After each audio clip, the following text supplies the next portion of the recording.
আজ অনেক দিন পরে ভাবলাম একটু মুড়ি মাখা করব, তাই সমস্ত কিছু কেটে নিয়ে চলে এসেছি। দেখো, পেঁয়াজ, কাঁচা লঙ্কা, টমেটো আর একটু লেবু। লেবু দিয়ে খেতে কিন্তু আমার ভীষণ ভালো লাগে মুড়ি মাখাটা, সেই কারণে একটু লেবুও কেটে এনেছিলাম।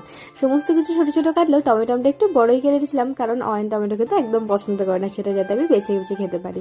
আমার জন্য একটা ডিমের চপ এনেছিল, সেটাই আগে খেয়ে তারপরে আমরা এখন মুড়ি খাচ্ছিলাম দুজনে মিলে। মুড়িটা না একটু ঝালই হয়ে গেছিলো, লঙ্কাটা একটু বেশি হয়ে গেছিলো, তাই ভীষণ ঝাল লাগছিল। খাওয়া দাওয়া করে ওষুধ খেয়ে প্রথমে একটু খেয়ে নিলাম চকলেট, কারণ ঝালটা যাতে কমে যায়। তারপরে গেছিলাম রান্না বসানোর জন্য। আজকে সন্ধ্যাবেলায় রান্না হচ্ছিল রুটি আর কাবলি ছোলার তরকারি। আটা মাখার আগে আংটিগুলো খুলে রাখছিলাম।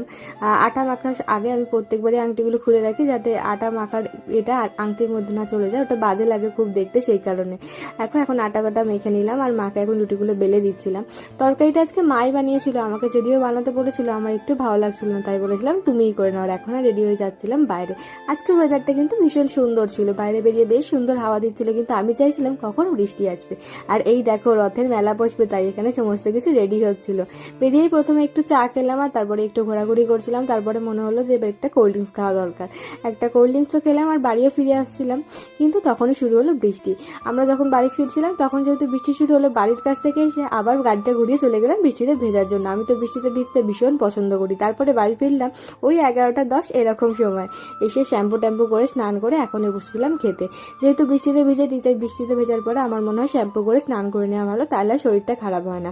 আর তারপর খাওয়া দাওয়ার পরে একটু জেগেই ছিলাম, কারণ আজকে রাত্রে খেলা আছে, খেলা দেখতে হবে না, সেই জন্য। এখন এই রাত্রি হয়তো 3টে এরকম বাজে, আমরা এখন পপকর্ন খেতে খেতে দেখছিলাম খেলা। চলো আসি, টাটা, সবাই খুব ভালো থেকো।